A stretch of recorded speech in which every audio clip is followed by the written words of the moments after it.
Bonjour! Aujourd'hui, nous allons lire Les trois petits cochons.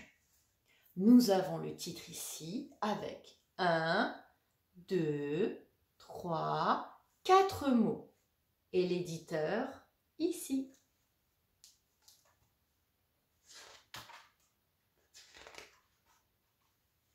Il était une fois 3 petits cochons, dodus et roses, qui habitaient dans la forêt avec leur maman.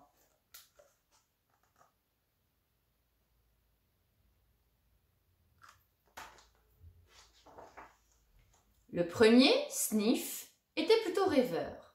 Le deuxième, Snoof, était le plus grand des trois. Il se montrait parfois un peu vantard, mais riait tout le temps. Quant au troisième, Snaf, le plus sérieux, il préférait lire ou bricoler. Un jour, leur maman leur expliqua que la maison n'était plus assez grande pour abriter tous les trois les petits cochons. « Maintenant, il faut que vous viviez seuls, dit-elle. Vous partirez chacun de votre côté et vous bâtirez votre propre maison. Mais attention, il faut qu'elle soit solide, car le grand méchant loup n'attend qu'une occasion pour vous croquer. »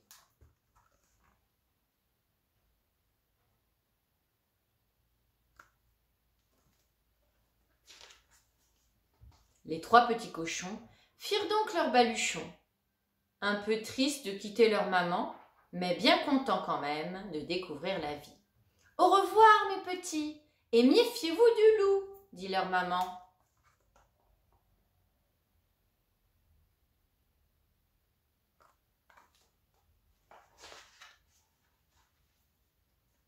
Ce fut Sniff qui, le premier, bâtit sa maison, sans penser au danger. Il la fit en paille, toute fleurie. Il n'eut qu'à trouver la paille. Snoof travailla aussi rapidement que son frère. Il construit sa maison en bois. Il lui suffit de réunir des planches et de les clouer. Ni l'un ni l'autre ne craignait le grand méchant loup.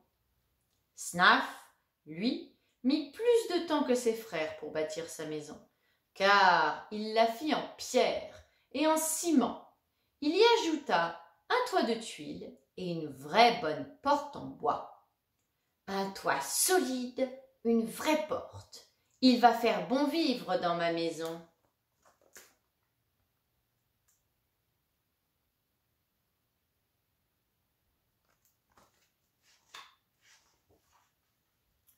Le temps passa et un beau jour, on vit arriver le grand méchant loup.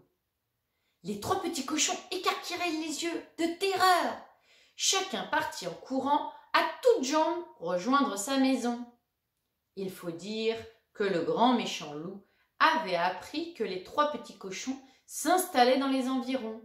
En bon voisin, il avait donc décidé de leur rendre visite pour les manger.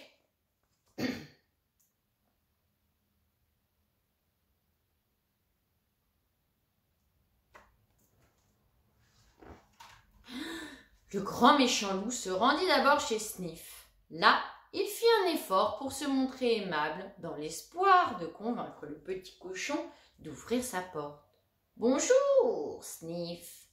Veux-tu bien me laisser entrer ?»« Ah non alors, certainement pas !» s'empressa de répondre Sniff. « Comment non ?» hurla le loup. « Ouvre !»« Non, non et non. Tu ne mettras jamais ton vilain museau dans ma maison de paille. » Et le petit cochon ferma le verrou de la porte. « Tu l'auras voulu !» cria le loup. « Je soufflerai si fort sur ta maison que la paille s'envolera, et alors je te mangerai !»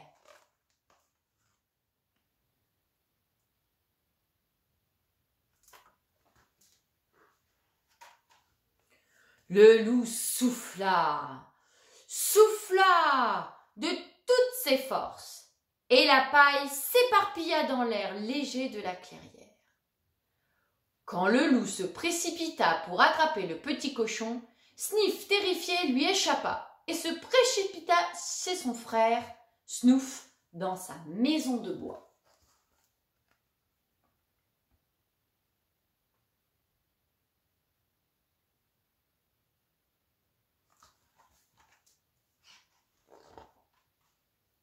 Le loup suivit aussi vite qu'il put.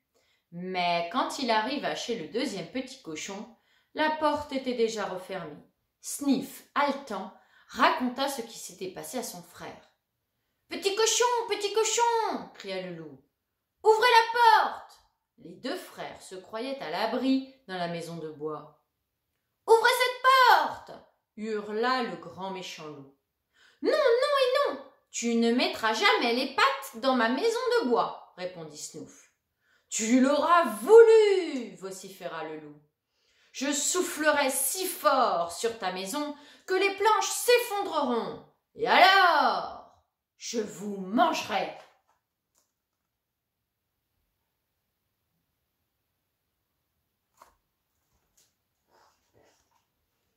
Le loup souffla de toutes ses forces, et la maison de bois s'effondra brutalement. Les deux petits cochons coururent comme de beaux diables pour échapper au loup. Le temps que ce dernier reprenne son souffle, Sniff et Snouf arrivèrent chez leur frère. Quand Snaf les vit accourir, il devina tout de suite le drame. Il les attendait sur le seuil de sa maison en pierre. Aussitôt, il referma la porte. Ils étaient tous les trois sains et saufs à l'abri.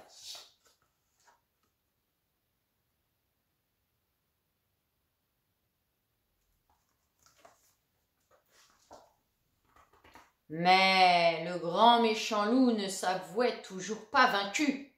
L'envie d'un bon dîner l'encourageait plutôt. « Bon, » lança le loup, « je vais souffler si fort sur ta maison qu'elle s'effondrera, et je vous mangerai tous les trois. » Et il souffla, souffla, souffla, et là, rien ne bougea. C'est à peine si la porte en bois frémit.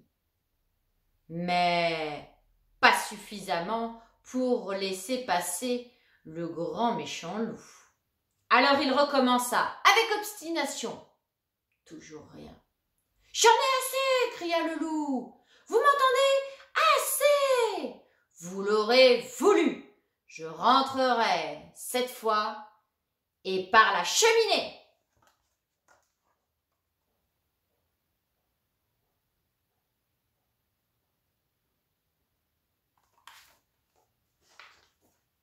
À ces mots, les trois frères se ruèrent sur les bûches pour allumer un feu.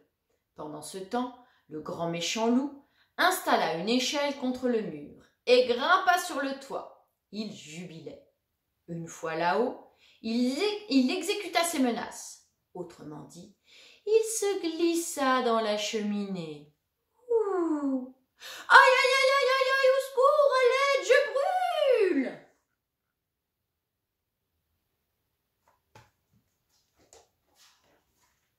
La queue en flamme, le postérieur roussi, le grand méchant loup hurlait de douleur en remontant péniblement le long de la cheminée. Les trois petits cochons, eux, riaient aux éclats en dansant la ronde dans la maison de pierre. Quant au loup, on ne l'a jamais revu dans la forêt. On lui dit qu'il court encore. Mais Sniff et Snouf bâtiront eux aussi une vraie maison de pierre, comme celle de Snaf. Une vraie maison pour y dormir tranquille.